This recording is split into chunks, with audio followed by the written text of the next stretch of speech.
Alléluia. Yamba loyembo motema. Zwa loyembo ya motema, ibonza na pesi na yokolo. Misama yawe. Zwa loyembo ya motema, ibonza na pesi na yokolo. Misama yawe. Kembo ezali ya yo, ibonza na pesi na yokolo. Misama yawe. Kembo ezali ya yokolo, ibonza na pesi na yokolo. Misama yawe. Nani oya kufelanga, atika nkembo na likolo. Ezali yo Yesu.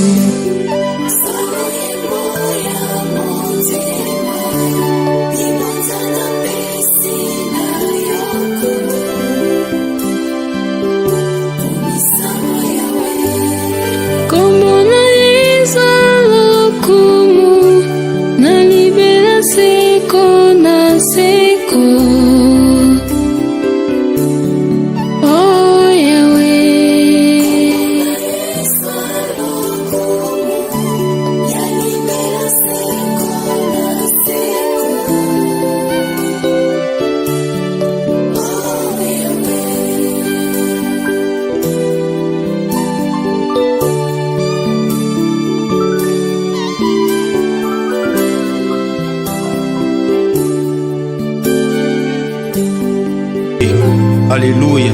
Yamba loyembo motema. Shalom, shalom, très chers téléspectateurs, que Dieu vous bénisse là où vous nous suivez.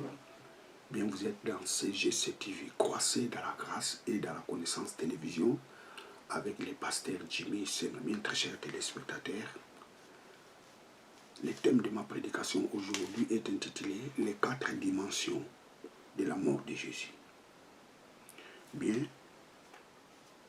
je vais faire la prière avant de commencer ce message. Éternel Dieu, Papa, merci pour ce privilège que tu m'as accordé pour prêcher ta parole. Laisse que ton esprit illumine les cœurs de tous ces assels qui suivront ce message pour qu'ils arrivent à la connaissance de ta parole. Je te rends toute la gloire au nom de Jésus-Christ, notre Seigneur et notre Sauveur. Amen. Les 4 dimensions de la mort de Jésus. Vous savez, très chers téléspectateurs, des fois, plusieurs personnes n'arrivent pas à comprendre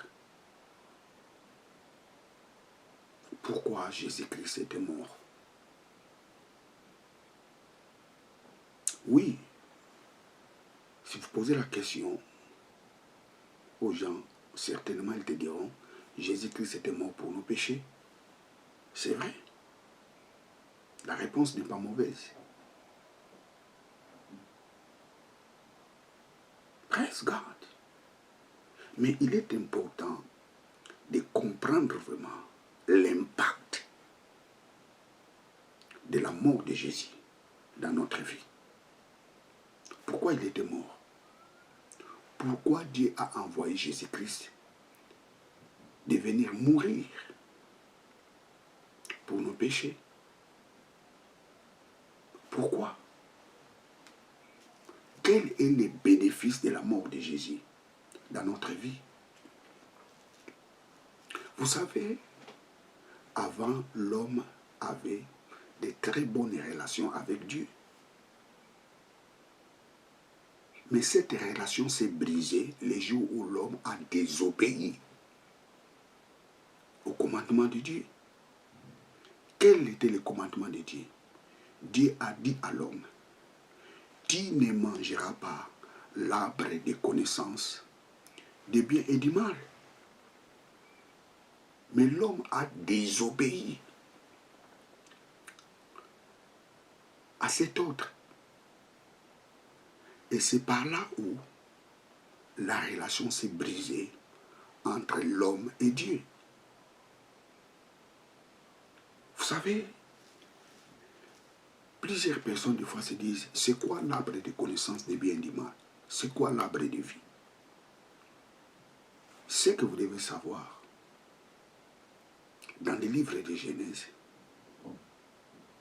lorsque la parole de Dieu parle de l'arbre de connaissance des biens et du mal, vous devez savoir, cet arbre est symbolique.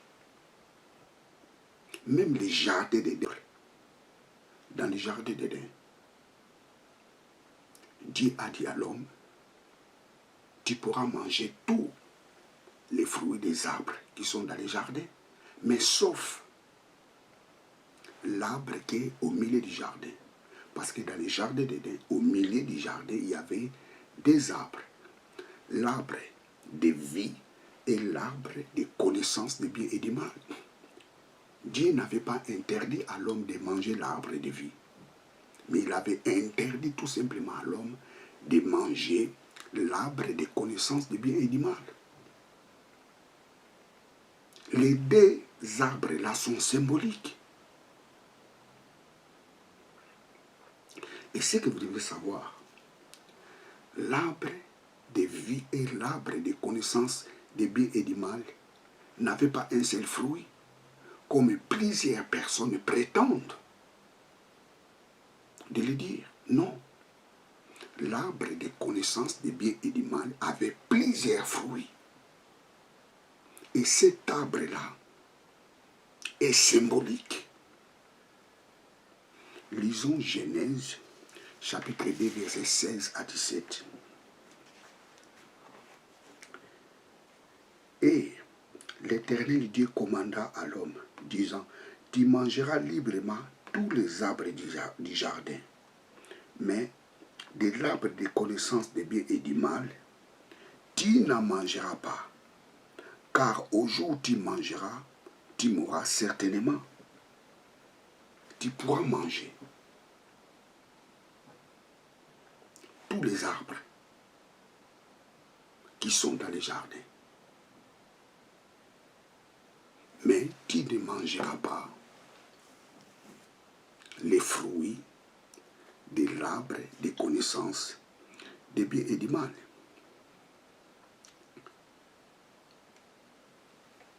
Je prends la version Louis II. L'Éternel donna cet ordre à l'homme. Tu pourras manger tous les arbres du jardin, tous les arbres du jardin.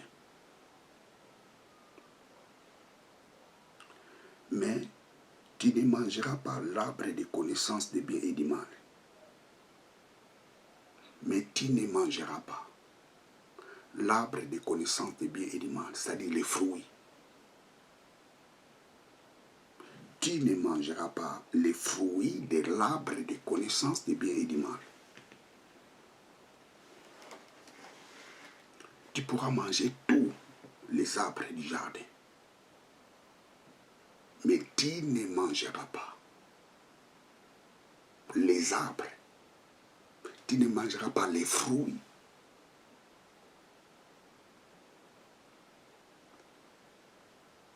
de l'arbre de connaissance des biens et du mal. Alors l'arbre de connaissance des biens et du mal est symbolique.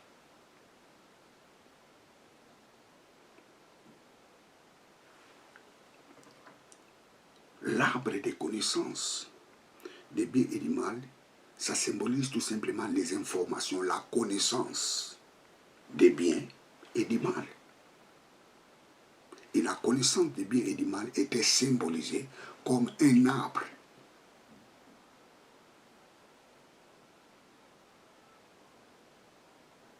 Des biens et du mal. Donc l'arbre de connaissance des biens et du mal avait plusieurs fruits. Si vous lisez Osée chapitre 10, verset 13, la Bible nous dit les fruits des mensonges.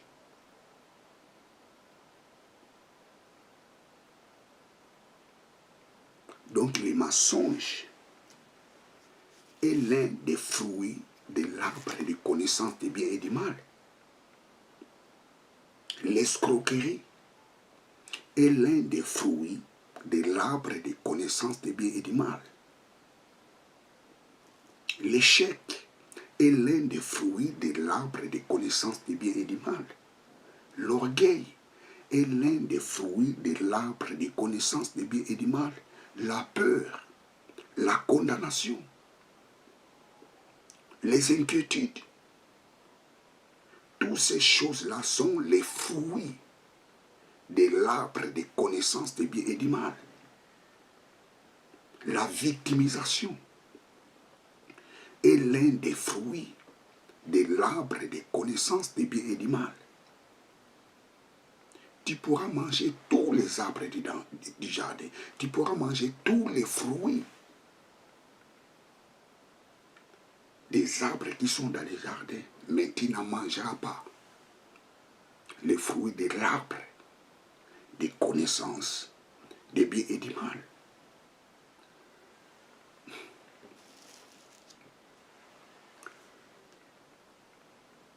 Praise God, alléluia. La Bible nous dit, Dieu plantant, l'Éternel Dieu plantant un jardin en Éden, à côté de l'Orient. Vous savez, je vais écrire ça un peu en hébreu.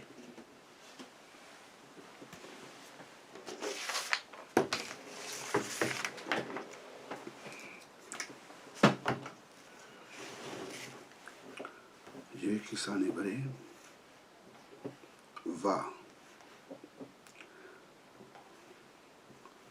Vaïta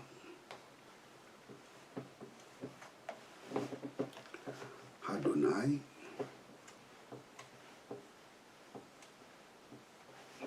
Vaïta Adonai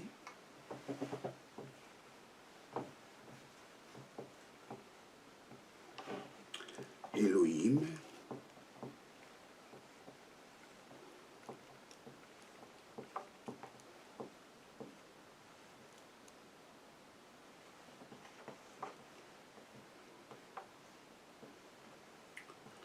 Vaïta Adonai Elohim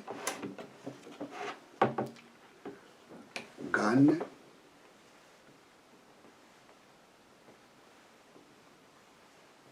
Vaïta Adonai Elohim Gan B Aden B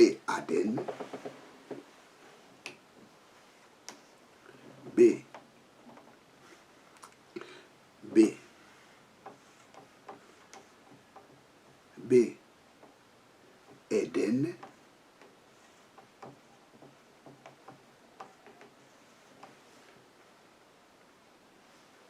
Mi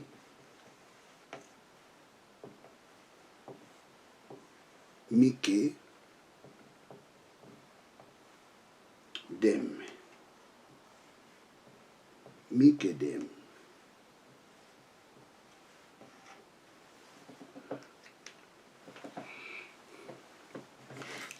L'Éternel Dieu planta un jardin en Éden. C'est très important.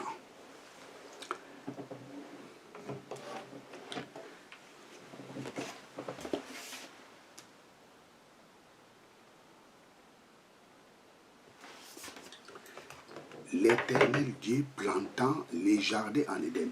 Bon, ici je ne comprends pas pourquoi les traducteurs ont mis l'Éternel plantant un jardin en Éden. Non. Ce n'est pas l'Éternel plantant un jardin en Éden. Ce n'est pas comme ça. L'Éternel plantant les jardins en Éden.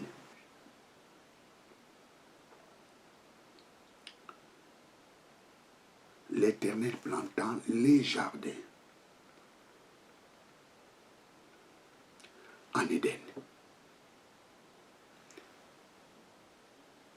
Ces deux passages ont des interprétations différentes. Un jardin en Éden et les jardins en Éden, c'est différent, ce n'est pas la même chose.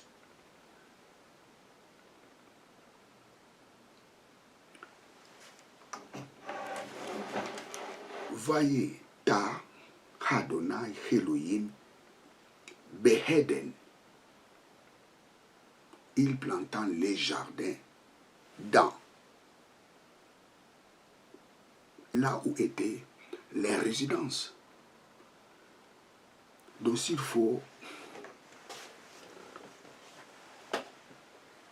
bien situer les jardins d'Éden étaient vastes. Il faut prendre une partie de l'Afrique, de l'Asie, même de l'Europe. Toutes ces parties-là constituaient les jardins d'Éden. Donc les jardins d'Éden, premièrement, les jardins, ça symbolise. Vous savez, comme je vous ai dit, l'arbre des connaissances des biens et du mal avait plusieurs fruits. Et je vous ai donné le livre de Osée nous parle, les fruits des mensonges. Vous mangerez tous les arbres du jardin. Nous allons relire Genèse chapitre 2, versets 16 à 17. Et l'Éternel, Dieu commanda à l'homme, disant, tu mangeras librement tous les arbres du jardin. Mais de l'arbre des connaissances des biens et du mal, mais de l'arbre, vous ne mangerez pas. Vous ne mangerez pas les fruits de l'arbre des connaissances des biens et du mal. L'arbre des connaissances des biens et du mal est symbolique. Ce n'est pas un arbre qu'on pouvait voir comme ça. Non, cet arbre est symbolique. L'arbre des connaissances des biens et du mal, ça signifie les informations, la connaissance des biens et du mal.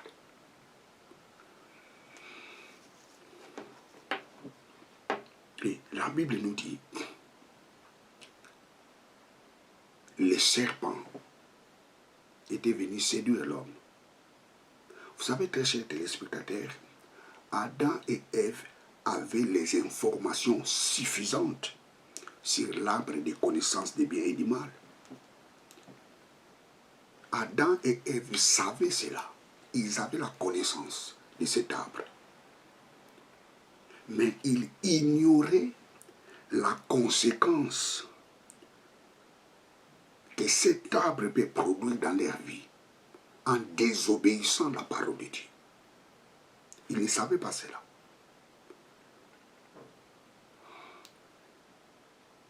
Dieu leur avait expliqué c'est quoi l'arbre des connaissances du bien et du mal.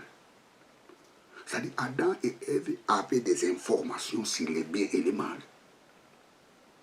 Ils savaient voler, ce n'est pas bien. Ingérer, ce n'est pas bien. Mentir, ce n'est pas bien. Adam et Ève savaient cela.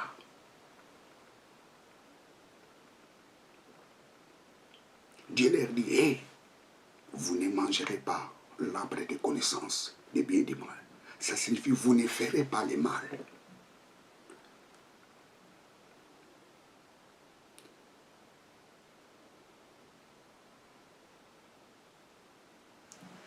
Mais qu'est-ce qui s'est passé? La Bible nous dit les serpents étaient venus. Les serpents aussi est symbolique. Les serpents, ce n'est pas les serpents. Les serpents, c'est les diables. Apocalypse 12, 9 précise, nous révèle très bien les serpents anciens, c'est les diables. Donc les serpents dans les jardins d'Éden étaient symboliques.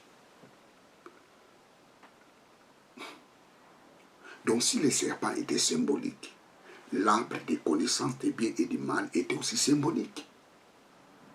L'arbre des choses était représenté sous forme des images. Et Satan, qu'est-ce qu'il a fait? Il est venu vers Adam, vers Ève. Qu'est-ce qu'il a dit? Dieu vous a dit quoi? Ève va dire non. Il nous a dit on peut manger tous les fruits qui sont dans les jardins. Mais ceux qui sont au milieu des jardins, c'est-à-dire les fruits de l'arbre des connaissances des biens et du mal, nous n'avons pas le droit de les manger. Les jours où nous allons les manger, nous allons mourir. Satan dit non, c'est les mensonges.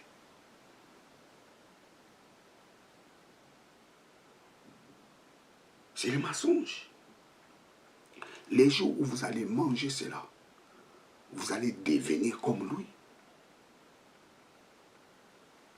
Ça se fait, Satan a dit tout simplement, les jours où vous allez commencer à désobéir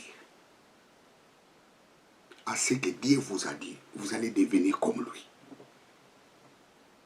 C'était ça la réalité. Satan a dit à Ève tout simplement que Dieu vous a dit quoi? De ne pas faire le mal. Il sait les jours que vous allez commencer à lui désobéir. Vous serez comme lui.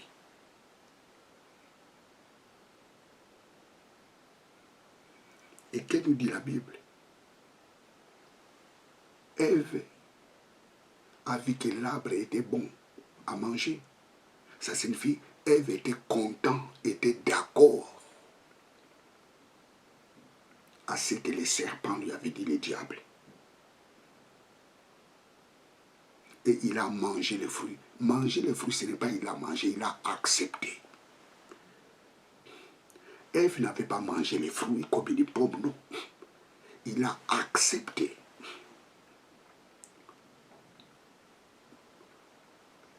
Manger de Ève. Ève a mangé les fruits de l'arbre. Ça signifie tout simplement, Ève a cautionné. Il a accepté ce que le diable lui avait dit.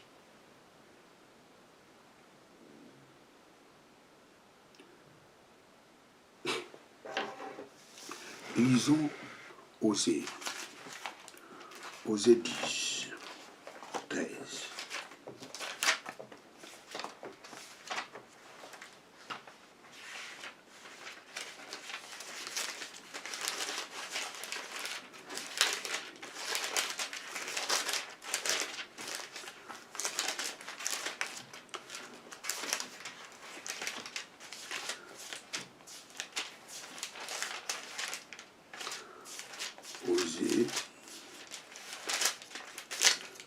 Osée 10, 11. Ah, praise God. Hallelujah.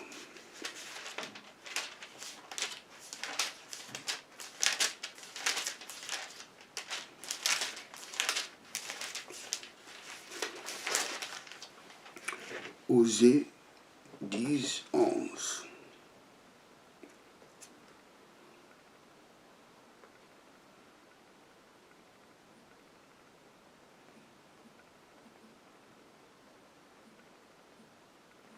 Osée 10, 13.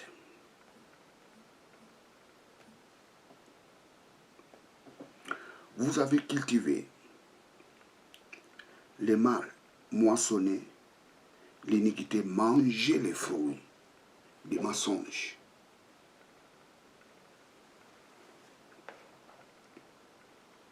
Osée 10, 13. Vous avez cultivé le mal, moissonné l'iniquité, mangé les fruits des mensonges. Manger les fruits des mensonges, ça signifie accepter, cautionner.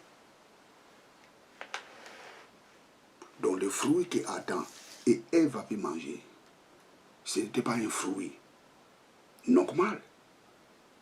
Ce fruit est symbolique, ça signifie Ève a cautionné, il a accepté ce que le diable lui avait dit. Et qu'est-ce qu'il a fait? Il a rapporté à son mari ses mensonges. Et Adam aussi était d'accord de ce que Ève lui avait dit. Et c'est pour cela que la Bible nous dit, il donna des fruits à son mari. Et son mari aussi les mangea. Ça signifie, Adam a cautionné, il a accepté, Ève lui avait dit. C'est ça le péché qu'Adam avait fait. Ils avaient souillé leur homme intérieur. Et que nous dit la parole de Dieu dans le livre de Matthieu? Lisons Matthieu 5, verset 27. Matthieu 5, verset 27. Vous avez entendu qu'il est dit, tu ne commettras pas l'adultère. Mais moi, je vous dis, quiconque regarde une femme pour la convoiter a déjà commis l'adultère. Jésus a dit, hey, on vous a dit, tu ne commettras pas l'adultère. Jésus dit non. Quiconque regarde seulement une femme et le convoite, il a commis l'adultère. C'est-à-dire, Jésus leur dit, hey, les péchés ne commencent pas par l'acte, en commettant l'acte. Les péchés commencent déjà dans les pensées, dans la pensée. Dès que tu as la pensée de faire du mal, tu as commis déjà les péchés. C'est ça qui s'est passé dans la vie d'Adam et Ève. Du fait qu'ils ont cautionné les mensonges du diable.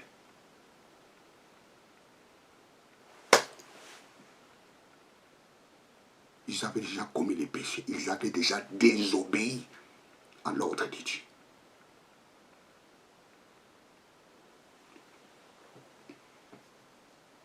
Manger les fruits de l'arbre du jardin, ce n'est pas qu'ils avaient mangé ni pommes, non. Parce que les fruits qu'ils avaient mangés, c'est-à-dire qu'ils avaient cautionné, ils avaient accepté les mensonges du diable. N'oubliez pas, le livre de Genèse d'abord est symbolique. Il y a des effets réels et il y a des effets qui sont représentés par des images.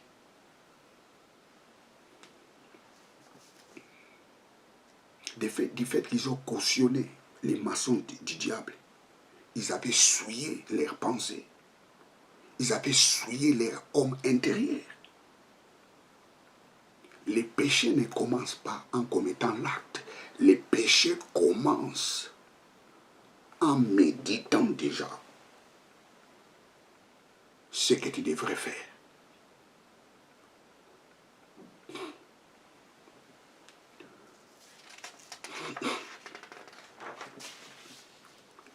Et qu'est-ce qui s'est passé? Dieu chassa l'homme et la femme.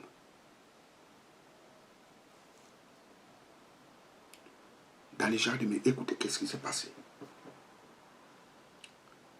Genèse chapitre 3, verset 21.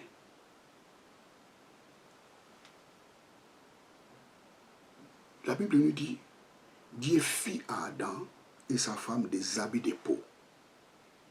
Et il les revêtit. Vous savez, lorsque Adam ont péché, ont désobéi à la loi de Dieu, ils se sont venus. Ils ont compris qu'ils étaient nus. Et la Bible nous dit, ils sont allés se cacher. Ils ont fabriqué les habits par des feuilles pour cacher leur nudité.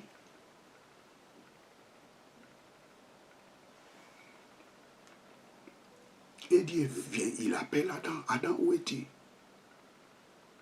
Et les lecteurs de la Bible connaissent l'histoire. Adam dit, répond à Dieu, je me suis cassé parce que je suis nu.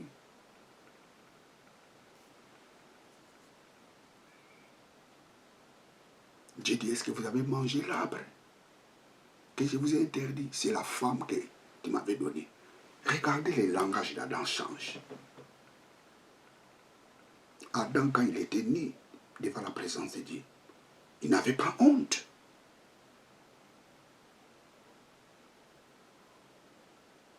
Adam n'était pas quelqu'un qui cherchait la victimisation. C'est la femme que tu m'avais donnée.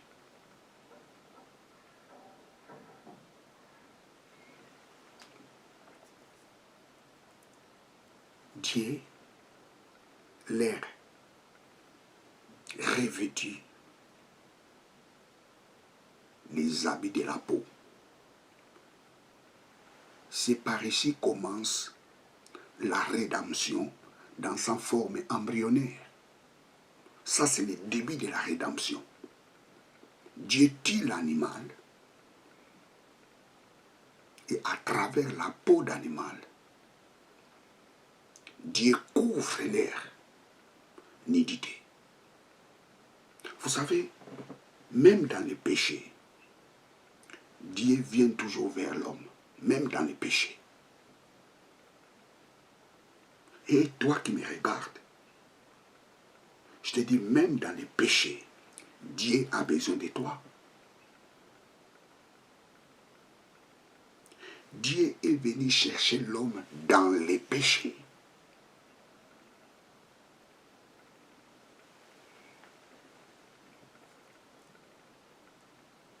Dieu n'aime pas les péchés, mais Dieu aime les pécheurs. Il aime les pécheurs pour rétablir la bonne relation avec lui.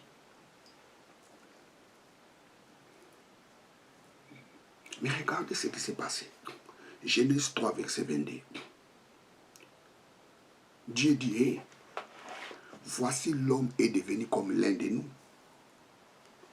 Genèse 3, 22. Genèse 3, 22. Genèse 3, 22.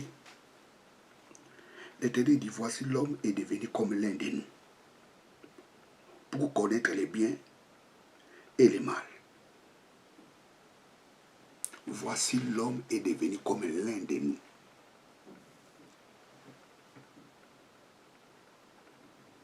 Ici nous voyons Adam était devenu pécheur.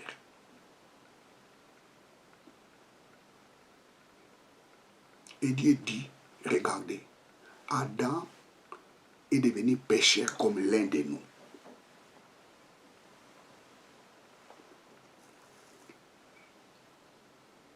D'une autre façon, Adam, l'homme, s'est identifié comme l'un de nous. C'est par là où Pierre a compris, par révélation, qu'est-ce qu'il a dit? Jésus-Christ était l'agneau de Dieu prédestiné avant la fondation du monde. Excuse. 1 Pierre chapitre 1, verset 19 à 20.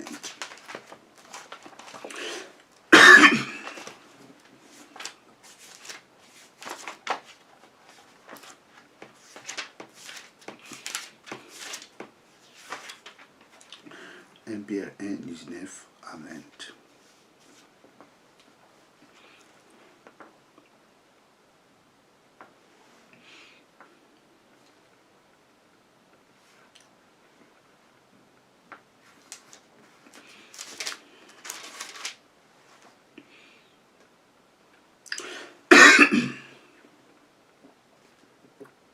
J'ai fait la lecture. Commençons au verset 18. Sachant que vous avez été rachetés de votre vaine conduite, que vous avez été enseignés par vos pères, non par des choses corruptibles, de l'argent ou de l'or, mais par le sang précieux de Christ, comme d'un agneau sans défaut et sans tache, préconnu dès avant la fondation du monde, mais manifesté à la fin des temps pour vous qui, par lui, croyez en Dieu, qu'il a ressuscité d'entre les morts, et lui a donné la gloire, en sorte que votre foi et votre espérance soient en Dieu. Jésus-Christ était un agneau de Dieu prédestiné avant la fondation du monde. Qu'est-ce que cela signifie? C'est-à-dire, Dieu, avant de créer le monde, il avait déjà prédestiné qu'un jour, Jésus-Christ mourra pour les pécheurs. Donc Jésus-Christ avait déjà porté les péchés de l'homme avant la fondation du monde. Donc les jours où Adam avait péché, Adam s'est identifié à Christ. C'est pour cela, Dieu dit ici, voici l'homme est devenu comme l'un de nous. L'un de nous, c'est qui? C'est Christ, Dieu le Fils. Ici, Dieu ne parlait pas aux anges. Voici l'homme est devenu pécheur comme l'un de nous. Voici l'homme s'est identifié pécheur comme l'un de nous. Qui est l'un de nous? C'est Christ. L'agneau de Dieu prédestiné avant la fondation du monde. Jésus-Christ avait porté nos péchés, s'est identifié à nos péchés avant la fondation du monde. Voici l'homme est devenu comme l'un de nous.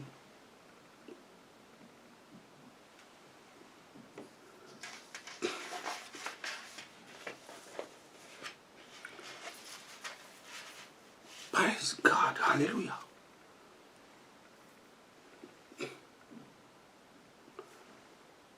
Genèse chapitre 3, verset 22. Que nous dit la parole de Dieu? Genèse 3, 22.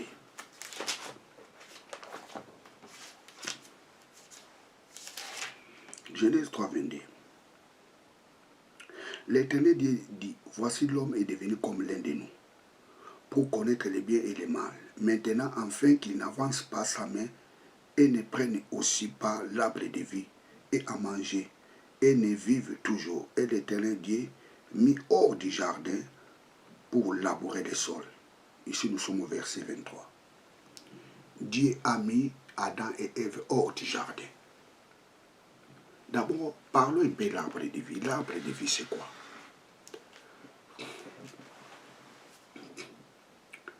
L'arbre de vie aussi est symbolique. L'arbre de vie aussi, c'est la connaissance. Une connaissance qui est contraire à la connaissance de l'arbre des connaissances des biens et du mal.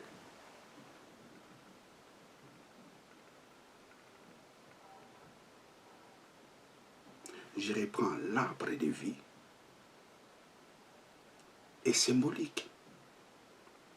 L'arbre de vie aussi, c'est une connaissance qui est différente à la connaissance des biens et du mal. Lisons Esdras, chapitre 6, sont arrachés de sa maison, adressés et qu'il soit attaché et que sa maison soit réduite en un tas de fumée à cause de cela. Non, prenons,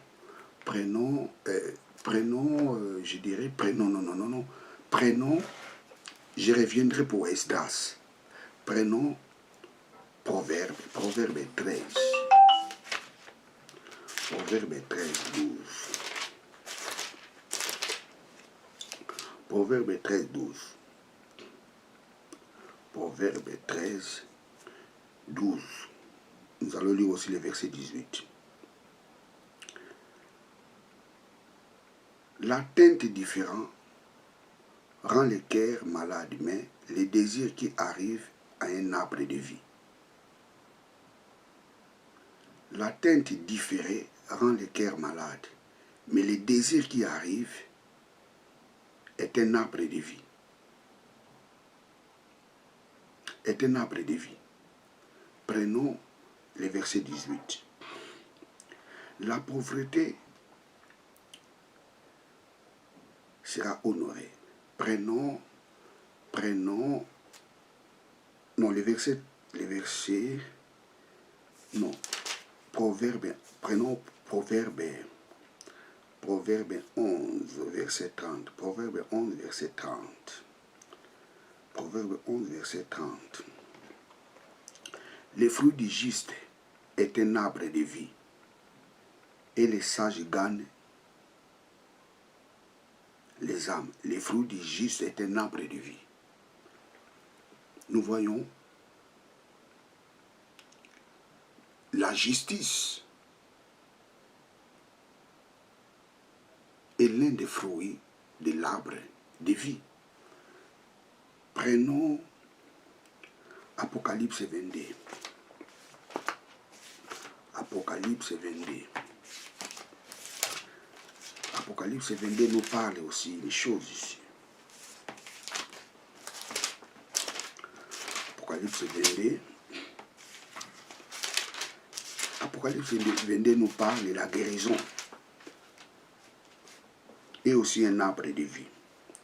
L'agneau au milieu des saris et du fleuve des Sars, et de là était l'arbre de vie portant 12 fruits, rendant son fruit chaque mois, et les feuilles de l'arbre sont pour la guérison des nations. La guérison vient de l'arbre de vie. La bonté, l'amour, la joie, la foi, la reconnaissance sont des fruits de l'arbre de vie.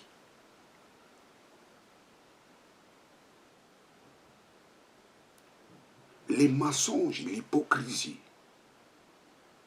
tout ça, ça vient de l'arbre des connaissances des biens et du mal.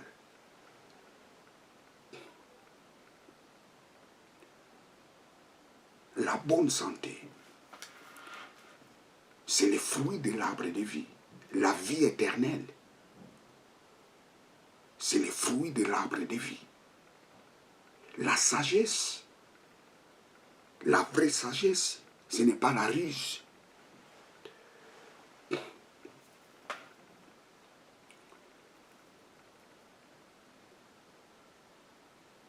Que nous dit la parole de Dieu? Dieu dit, empêchons l'homme de ne pas toucher l'arbre de vie. Qu'est-ce que cela signifie? Dieu a voilé l'homme de ne plus avoir la connaissance sur l'arbre de vie. Empêchons l'homme de ne plus toucher l'arbre de vie. C'est symbolique. Ça signifie tout simplement, Dieu a voilé la connaissance de l'homme de ne plus comprendre la profondeur de l'arbre de vie.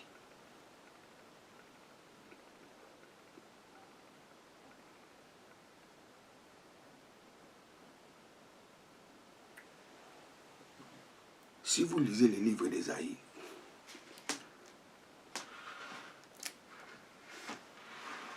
vous savez, Dieu a empêché les enfants d'Israël de comprendre qui était Christ.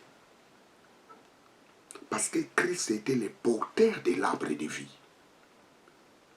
Mais Dieu a empêché Israël de comprendre qui était Christ. Dieu a empêché Israël de comprendre Jésus-Christ. Donc, lorsque la Bible dit Dieu empêcha l'homme de ne pas toucher à l'arbre de vie, ça signifie tout simplement Dieu a voilé la connaissance de l'homme pour ne plus comprendre la profondeur, la connaissance sur l'arbre de vie. On peut lire Ésaïe chapitre 6, verset 10. Ésaïe 6, 10.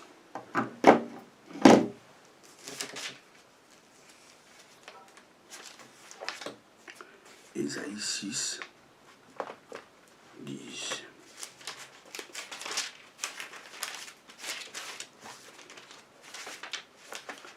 Ésaïe 6, 10. Ésaïe 6, 10.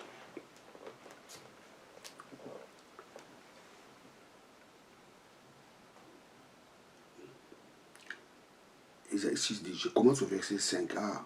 Assyrie venge de ma colère, et le bâton qui est dans leurs mains, c'est mon indignation. Je l'enverrai contre une nation profane, et je lui donnerai un mandat contre le peuple. De ma fureur pour butiner et les piller, et pour les fouler aux pieds. Voilà, descendons au verset 10. Comme ma main a trouvé le royaume des idoles,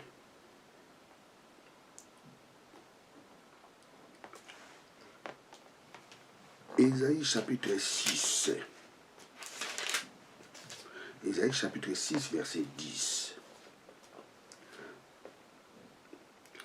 Engraissez le cœur de ce peuple, et rend ses oreilles pesantes, et bouche ses yeux, de peur qu'ils ne voient, des yeux, et n'entendent des oreilles, et ne comprennent de son cœur, et ne se convertissent, et qu'il ne soit guéri.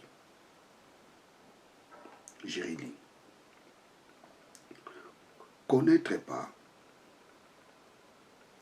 oui, engraisse le cœur de ce peuple, et rend ses oreilles pesantes, et bouche ses yeux, et de peur qu'ils ne voient des yeux, et n'entendent des oreilles, et ne comprennent de son cœur, et ne se convertissent, et qu'ils ne soient guéris. Dieu a empêché Israël de voir et de comprendre qui était Christ. C'était la même chose ici. Lorsque la Bible nous dit Dieu a empêché l'homme de ne plus toucher l'arbre de vie, ça signifie Dieu a voilé la connaissance de l'homme. Dieu a voilé l'intelligence de l'homme de ne plus comprendre la profondeur, de ne plus avoir la révélation de l'arbre de vie.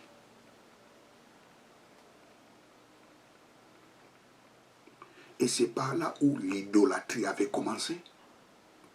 Parce que l'homme n'avait plus la révélation de Dieu. Parce que l'homme a la connaissance de Dieu lorsqu'il a l'arbre de vie. L'arbre de connaissance de bien et du mal, c'est l'intellectualisme. C'est la rationalité. L'homme commence à chercher Dieu d'une façon rationnelle. Pour plaire à Dieu, il faut faire beaucoup de sacrifices. Il faut fournir les efforts pour plaire à Dieu.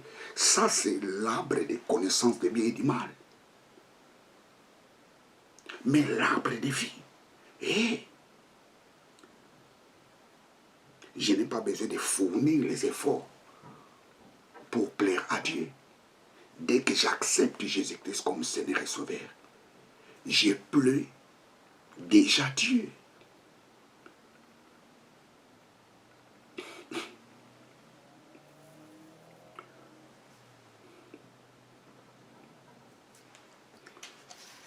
Praise God, hallelujah, praise God, hallelujah.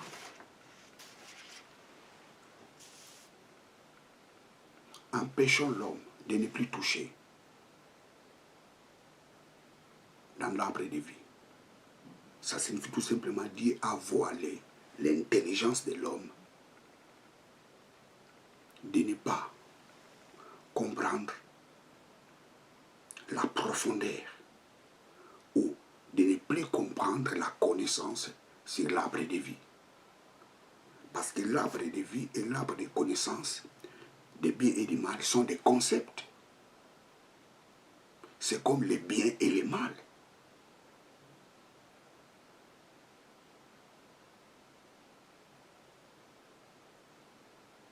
L'arbre de connaissance des biens et du mal a fait que Adam se cache devant la présence de Dieu.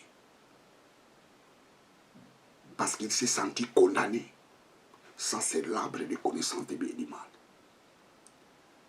Or, s'il connaissait l'arbre de vie, il allait demander pardon à Dieu.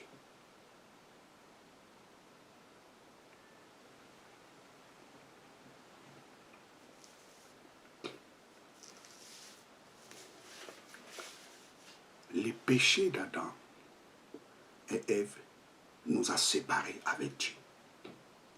Et c'est pour cette raison Dieu a envoyé son Fils Jésus-Christ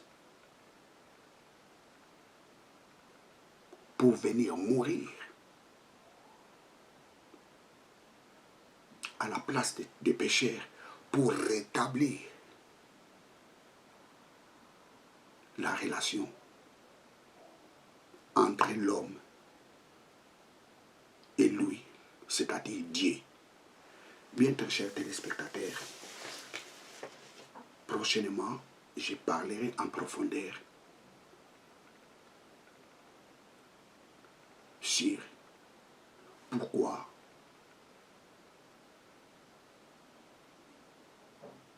Jésus-Christ était mort sur la croix. Quel est l'impact de sa mort pour notre vie? Bien, vous êtes avec le pasteur Jimmy Senra. Que Dieu vous bénisse. Ciao.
Thank you.